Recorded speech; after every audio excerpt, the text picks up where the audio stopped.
had such good recommendations from my hometown, Montgomery. My son's school teacher was member of the board, and he just recommended me to the top notch. And I went and got a job and went there and worked, and I worked on ward about, well, it was just a convalescent ward that I worked on. I finally got a patient's dining room. I didn't like the wards. Got a patient's dining room. I was getting on right with this supervisor was always finding fault with my work and accused me of not taking care of the bugs in the dining room, and I did take care of mine. We went on the tables, we worked on the tables every day, cleaned them out and everything. And then she always found fault with my work, and so I just got tired of it and instead of having a row with her, I just told her I wanted some time off to go home. I had one girl from there had gone to quit because she didn't like the supervisor, and she went to Little Rock and she got right on at Little Rock, Arkansas. And people that work in those, we call them bug houses, people that work in bug houses know where all of them are, what towns they're in and all. And so this girl wrote me and told me, she said, if you just quit or get away from there and come up here so you can get on, you won't have any trouble getting on up here. So it's an old institution, but it's a big one. It's got 6 or 8 buildings, and Pineville only had 2 buildings, colored and white. And I decided I'd like to go to Little Rock, and I was tired of it there, and I got so mad at her. So I told them I'd like to go home for a week and see my folks. And so they said, well, if I'd wait 2 more weeks, I'd have 2 more months, I'd have a vacation coming, 2 weeks paid vacation, and I could go then, and said, not break into it now. And I told him, well, I'd like to have a week off now. I want to go right now. So he said, all right. So I packed up my trunk and said, what do you take your trunk with you for? I said, you can leave it here. You're coming back. I said, we're expecting to come back. And I said, well, I'm going to take my trunk with me anyway. I don't think I'll bring it back with me. So anyway, I wasn't supposed to go home, but I went to Little Rock. And I didn't have any trouble getting on. Got right on a pretty good ward. And instead of getting $25 a month, I got $35, and I thought that was a lot better. So anyway, Dr. Thomas, he found out that what I'd done, and he wrote Dr. Green in Little Rock letter and told him to fire me immediately because I had left there without resignation or just to visit my home, and I lied to him and didn't go home to fire me. So Dr. Green fired me. So I went out to the YWCA and got a job at the telephone office and stayed at the YWCA and worked at the telephone office. I got $14 a week at the telephone office, but I had to pay room rent and live in a dormitory and pay rent and buy all my meals and didn't have very much money left. So I worked there a few months, and my mother was sick. They were living in Winfield. They had locked up the house and moved to Winfield for Dad to get some work to do. And they were living in Winfield. Mom was sick with pneumonia. So I decided I couldn't make it in the telephone office. So I'd go back to bug housing, but I'd go somewhere else. So I'd go home and really see my folks, see my mother, and see how they were living in Winfield, and then I'd make some applications, and it's easy to get on a bug house, awful easy. I'd write some applications and get on. So I went home. I went home, and my mother was sick. Glad I could give him a laugh. And so anyway, we think about the bugs being killed today, I guess. So anyway, I stayed at home about a week, and I wrote some applications. One to Austin, Texas, and one to San Antonio, Texas. No, I didn't write one to San Antonio. I wrote to Austin, Texas, and let's see, I wrote to someplace else. Austin, Texas, and I think it was Pueblo, Colorado.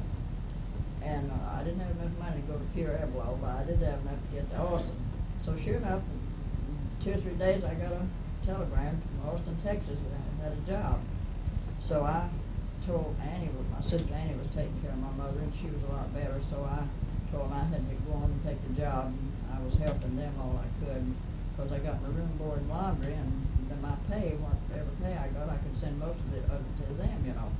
So anyway, I went to Austin. Well, it was pretty nice and had a nice, easy job on a ward with another girl, a lady, a lot older than I was, and so I got along pretty good. And so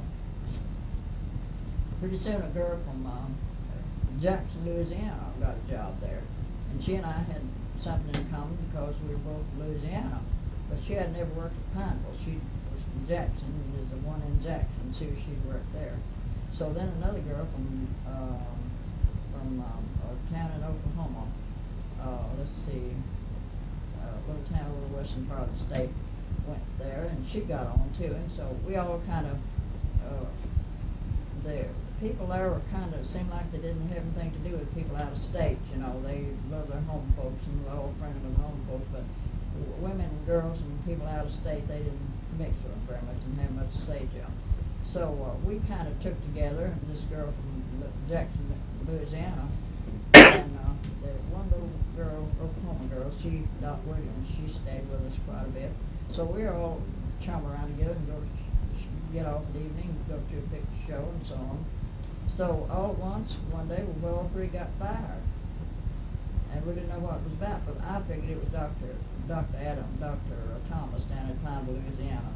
But it wasn't. I think that she was Mrs. Minot. Her name was Mrs. Minot. And she was just like, looked like an old, what do you call it, some kind of old bird has a bill. A parrot, which is what her nose looked like, what she looked like. And she just got it in for all three of us, and fired all three of us for nothing. We hadn't done a thing, and I was working, getting on good with the lady I worked with and everything, and she seemed to like me and everything, but she fired all three of us. So anyway, well, we asked them what they were asking, what are they going to do, and I said, well, I've got a friend from Pineville, Louisiana, Miss Cotwell, and her sweetheart, Mr. Breeden, working over at San Antonio. And I said, I'm going over to San Antonio and see if I can get on over there. And they said, well, we're going too. We want to see the Alamo anyway, and we'll go over there, and if you can get on, maybe we can get on. So we all went over to San Antonio.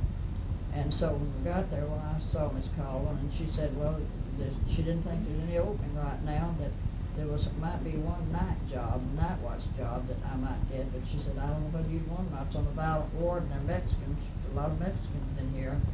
And she said, you sure have to be careful. And so I told her, well, I didn't want a night watching job, but if I had to take it, I would. And so I had to take something. And so she said, well, okay. So sure enough, well, I applied, and the doctor told me he had one job was open, was a night watch job, and he needed somebody, so I wanted to take it. But he told me it was mostly Mexican patients up there. And so anyway, well, I took it, and the first night I got along just fine.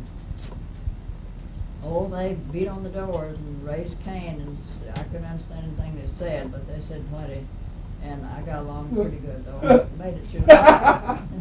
So the next night then, I went on duty and feeling pretty smart, you know, as if I was going to get along fine. And so I went down the hall. I got along the first round. I got along all right, and I thought, well, but the next hour maybe I'll get along all right. So the next hour I went down the hall, and it had a lantern just like this, and she had here, you know, a lantern, and my keys, and I had on a uniform and an apron, the keys stuck in the belt apron. And boy, when I got to the end of that hall and started to turn to check the door, you'd have to check all the doors to see if they're locked and everything. Check the door. Why, a Mexican woman came out of the last door with a broomstick in her hand. Boy, she hit that lantern and broke it into a million pieces, and all that gasoline, all that coal caught a fire on the hall floor. And did I run? I ran back to that hall, and she would come right, and I think she slipped and fell. And I heard the stick go rolling down the hall, the broomstick she had. And so I managed to get that door and get out and get that door locked with that, get that key turned that door before she got there. And she just beat on that door and beat on that door. We must have knocked all the skin off her hands. And I went down and told the other night watchers about it, and I was just shaking like a leaf. And so they said, well, we'll have to gang up and go up there and get her. And said we'll have to use something they used to kind of, I guess it was tear gas or something. Was something that hadn't been to use on that kind of patients. and put her, run away from that door, get away from that door, and then we'll have to all go in on her and get her. So we did, and I went to help them, and so they said, you might have a piece of glass in her hand, so be careful. And so two of the big ones that were used to that work and everything, they got her by the neck and everything, and so they, two or three of us had to watch the whole season, and the rest of them were out. And so we got her, tied her up, put in a straight jacket, her hands behind her like this, and put in a straight jacket, and put her back and strapped her to her bed. And then I told them that one of them, I said one of us would come make the rounds with you. So I didn't tell them, but I knew that was the last night I was going to be up there. So sure enough, one of them went with me and made the rounds. The next morning, I told Dr.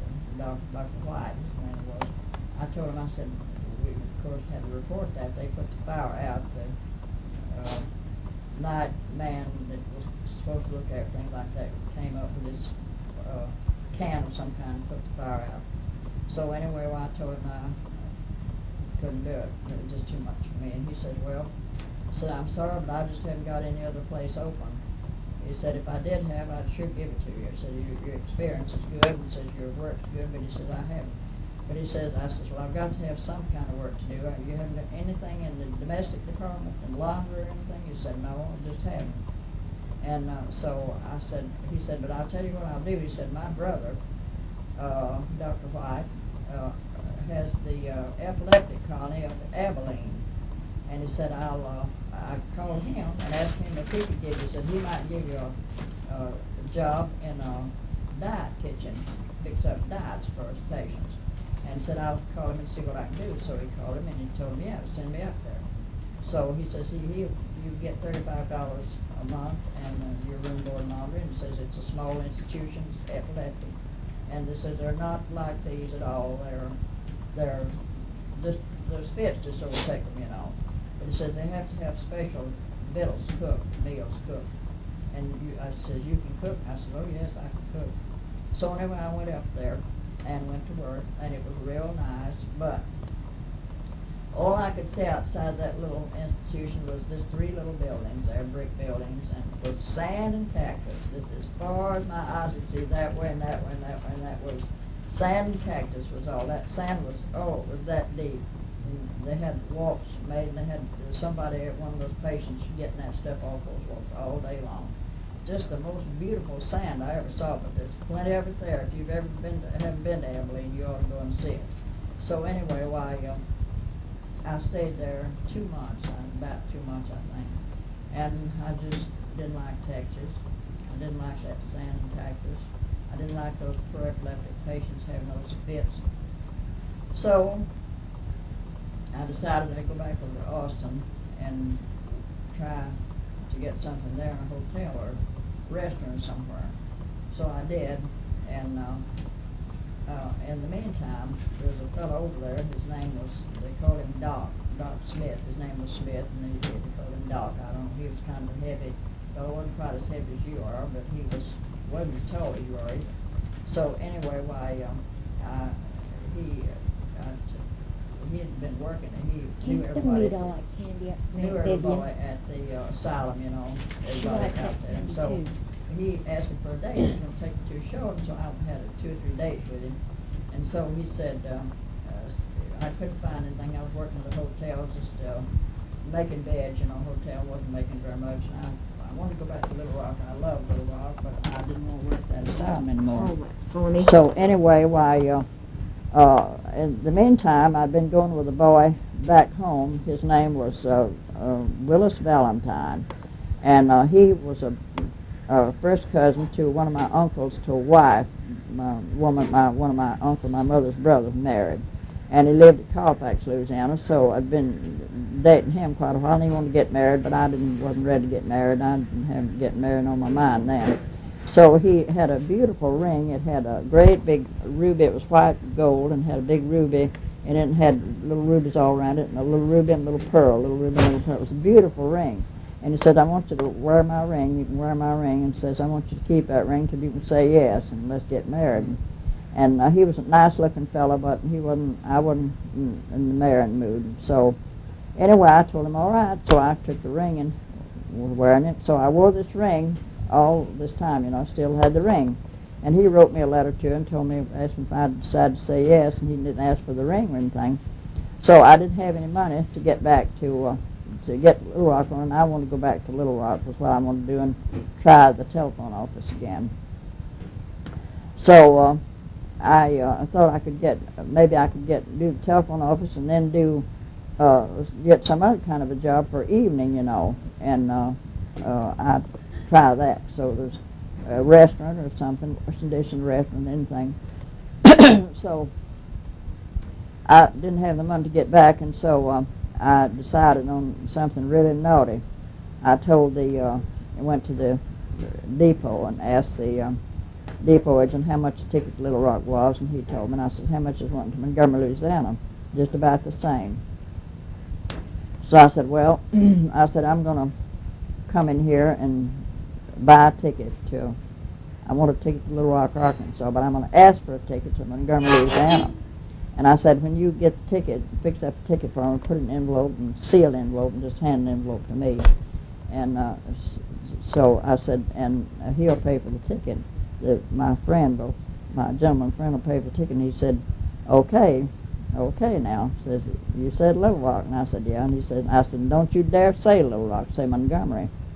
And he said, okay. So I told this fellow that I wanted to go. Okay, go ahead. Anyway, I told him that I would let him keep my ring if he would pay for my ticket home.